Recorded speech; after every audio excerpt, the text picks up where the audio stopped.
Capítulo 9. Dejar de sentir el propio límite de la adicción y la enfermedad espiritual. Desmesura como riesgo. La adicción no es una enfermedad reciente, ya que la desmesura es un riesgo constante del hombre. En el Evangelio según San Lucas, Jesús relata el ejemplo de un hombre rico que esperaba una buena cosecha en sus campos. Y él pensaba para sí, diciendo: ¿qué haré? Porque no tengo dónde guardar mis frutos.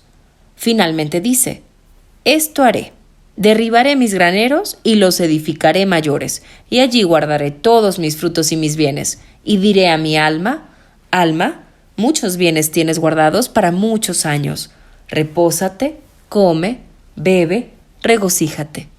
Lucas 12, 17 al 19. En tales conversaciones del hombre rico consigo mismo, Lucas formula nuestros propios pensamientos. Si tenemos éxito, creemos que deberíamos aumentarlo aún más.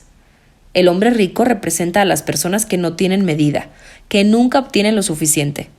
En última instancia, se trata de una adicción que impulsa al hombre a derribar sus antiguos graneros para edificar otros mayores. Jesús permite que Dios se dirija al hombre rico. Necio, esta noche vienen a pedirte tu alma, y lo que has provisto, ¿de quién será?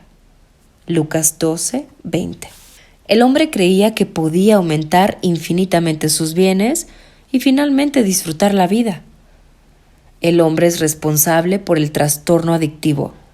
Las personas adictas no tienen medida, beben sin medida, ni bien comienzan a beber, pierden la noción de su límite. Una mujer que padecía bulimia contaba que al comer no tenía noción del límite. Siempre debía continuar comiendo y no se detuvo en la adicción de comer. Esta falta de medidas en la comida se mostró también en la incapacidad de poner un límite frente a los demás. La adicción es, según la opinión del psicólogo Theodore Bobet, reemplazo de la madre. El adicto se detiene en el nivel del niño. No quisiera partir del nido, del país de las maravillas en el que puede tener todo lo que desea. La esencia de la adicción radica en la desmesura y en la incapacidad de terminar. Por eso, todo puede convertirse en una adicción. El objeto de la adicción puede ser el alcohol, los medicamentos, las drogas, el trabajo, los cigarrillos, el café, el juego, el dinero, los libros, las relaciones, la sexualidad. Carl Jaspers formuló filosóficamente la causa de la adicción y dijo que detrás de ella siempre se encuentra un vacío espacial e incrementado.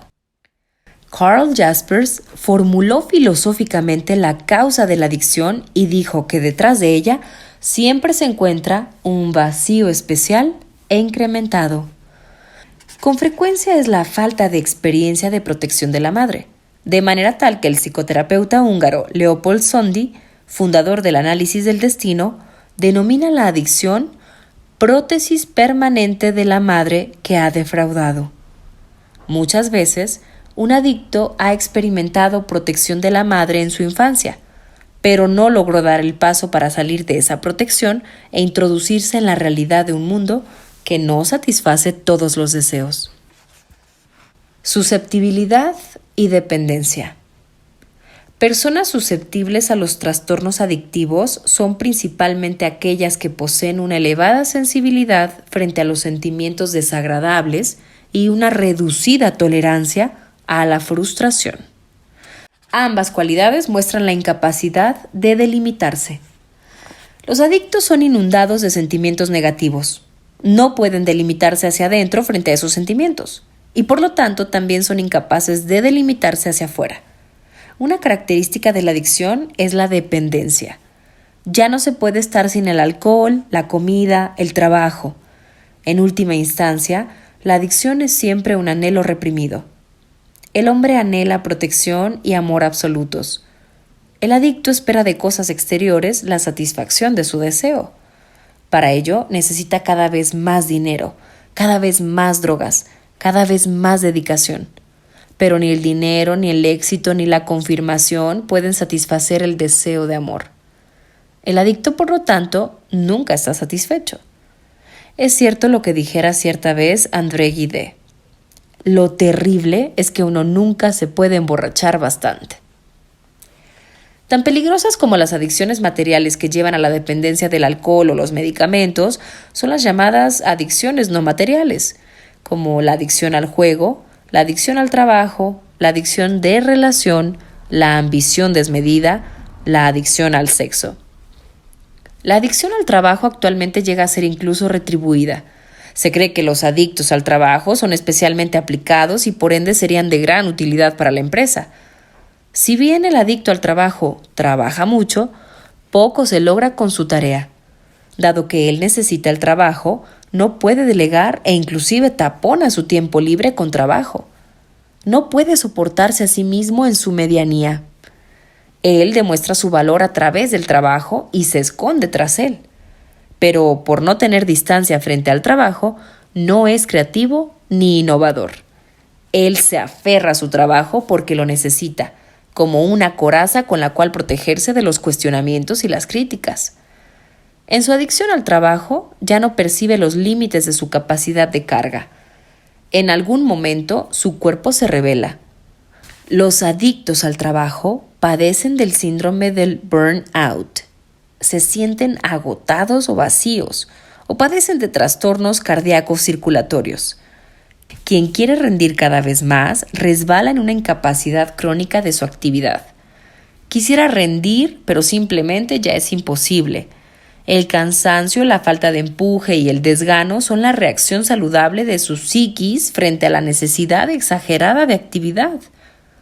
Los psicólogos estiman que solo en Alemania existen más de 200.000 adictos al trabajo. Renuncia saludable.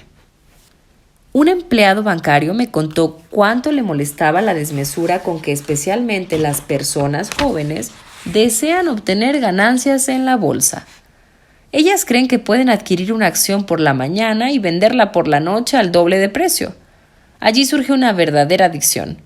Pero esta falta de medida ha llevado a muchos a la ruina financiera. Tampoco en la bolsa crecen árboles de dinero. También aquí se muestra que quien no puede limitarse será víctima de su desmesura. La capacidad de decir no, de conformarse con lo que tenemos, disminuye día tras día. La sociedad nos seduce a querer todo sin límites. Precisamente eso se nota ahora con la anorexia, tan difícil de curar. Por querer tener un cuerpo tan delgado como el que se elogia en la publicidad, ayunan hasta morir. Pierden la medida de la comida y del ayuno. Para curar la adicción es necesaria la capacidad de renuncia. Esta es, en última instancia, la capacidad de establecerse un límite. Me fijo un límite en la comida y en la bebida, en el trabajo y en la ganancia de dinero, en las compras y en el juego. Para que un niño se desarrolle en forma saludable, es necesario que acepte los límites de la realidad. El pecho materno no está siempre a disposición del niño. No existe comida en todo momento. Todo existe con medida. Las personas que no aprenden a renunciar son incapaces de desarrollar un yo fuerte. Pero el yo fuerte es un requisito para delimitarse frente a los deseos adictivos. El adicto tiene a su vez una imagen desmedida de sí mismo. Por esta razón, para curar la adicción necesita la medida correcta de autoestima. Debemos despedirnos de la ilusión de que somos las personas más grandes, las mejores y más inteligentes. Debemos conformarnos con lo que somos y reconciliarnos con nuestra estructura y nuestro carácter. El camino de la transformación. Otro camino hacia la curación de la adicción consiste en transformar nuevamente la adicción en un deseo. En la adicción dirigimos nuestro deseo a cosas limitadas y de esa manera las demandamos en exceso. Necesitamos cada vez más y nuevos objetos de adicciones. No podemos dejar de beber y trabajar cada vez más. Sin embargo, si dirigimos nuestro deseo hacia Dios, que por sí solo es infinito, nuestro tratamiento de las cosas logrará la medida correcta. No esperamos del vino la solución de nuestros problemas. Podemos disfrutarlo, pero al mismo tiempo sabemos que no podemos estar siempre felices, que también la tristeza y la decepción nos pertenecen. En las adicciones ligadas a objetos materiales chocamos rápidamente contra nuestros límites. El alcohólico reconoce en algún momento que debe hasta morir. En las adicciones inmateriales, tales como la adicción al juego o la adicción al trabajo o la adicción de relación, es más difícil de reconocer. Pero también aquí la curación pasa por la transformación de la adicción en un deseo. Debo tomar contacto con el deseo que se encuentra detrás de mi trabajo ininterrumpido. ¿Es el anhelo de reconocimiento, de importancia, de éxito en mi vida? ¿O es la huida de mi medianía, de la que quiero escaparme mediante mi trabajo? Para San Benito, el trabajo es un desafío espiritual importante. En él puedo reconocer si me escondo detrás del trabajo y lo desperdicio como adicción, o si el trabajo fluye desde una fuente interna del Espíritu Santo. Cuando el trabajo fluye de la fuente del Espíritu Divino, entonces podré trabajar mucho sin agotarme. Y mi trabajo tendrá entonces algo alegre en sí y no la dureza y agresividad que emanan los adictos al trabajo. Quien trabaja desde una fuente turbia, desde la fuente de su ambición, de su perfeccionismo o de su adicción, contamina su entorno con sus necesidades reprimidas.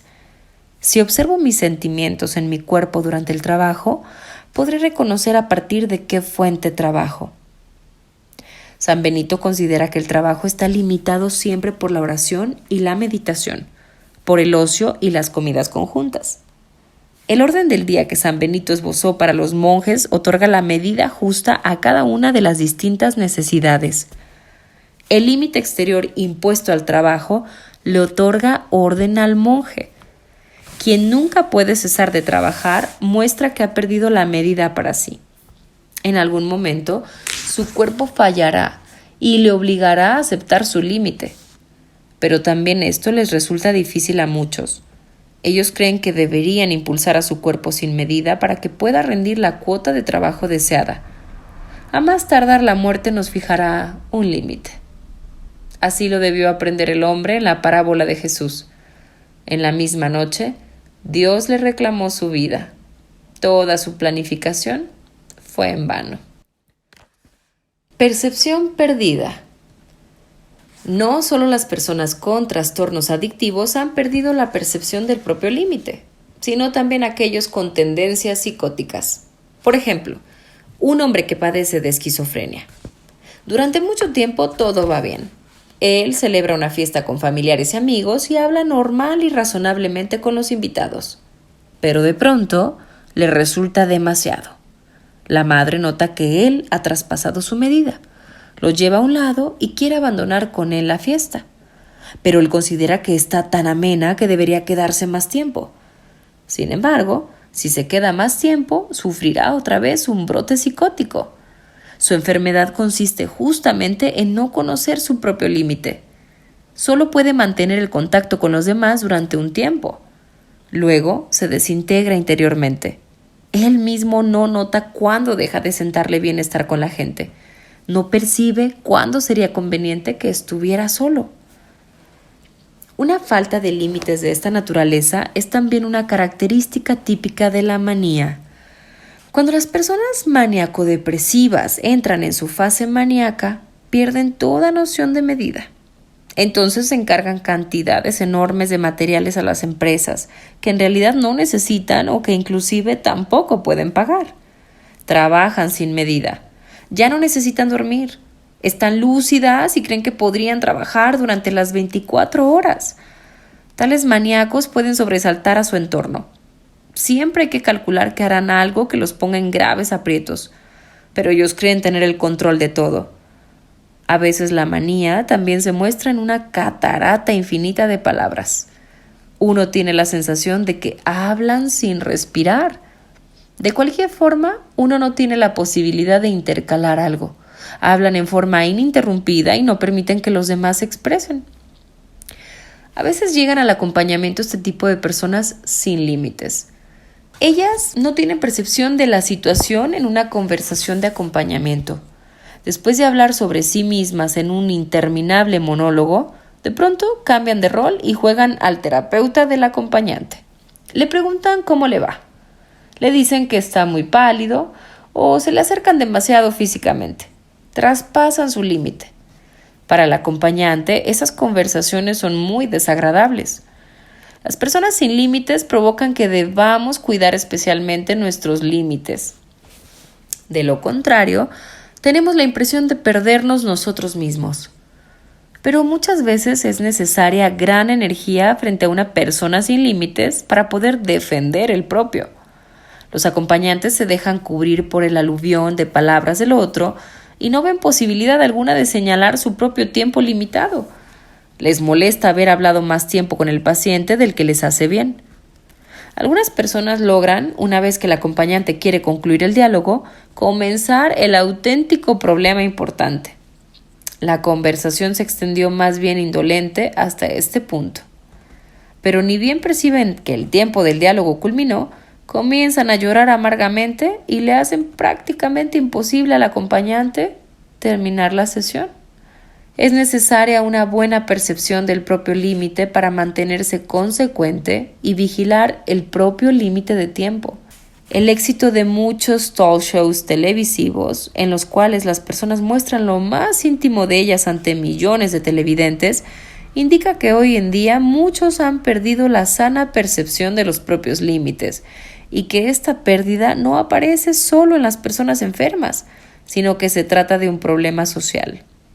La intimidad se presenta públicamente en sucesiones siempre nuevas y de acuerdo con un modelo de repetición similar a las adicciones.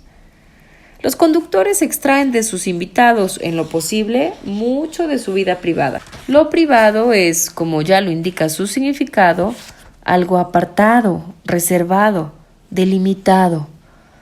Si se suprimen los límites entre lo privado y lo público, los telespectadores se convierten en divertidos voyeurs que deben satisfacer su adicción con intimidades siempre nuevas, de personas extrañas, porque cada vez son más incapaces de una intimidad cultivada por ellos mismos. Tal carencia de límites no les hace bien ni a los espectadores ni a los actores. Es un signo de la enfermedad de nuestra época.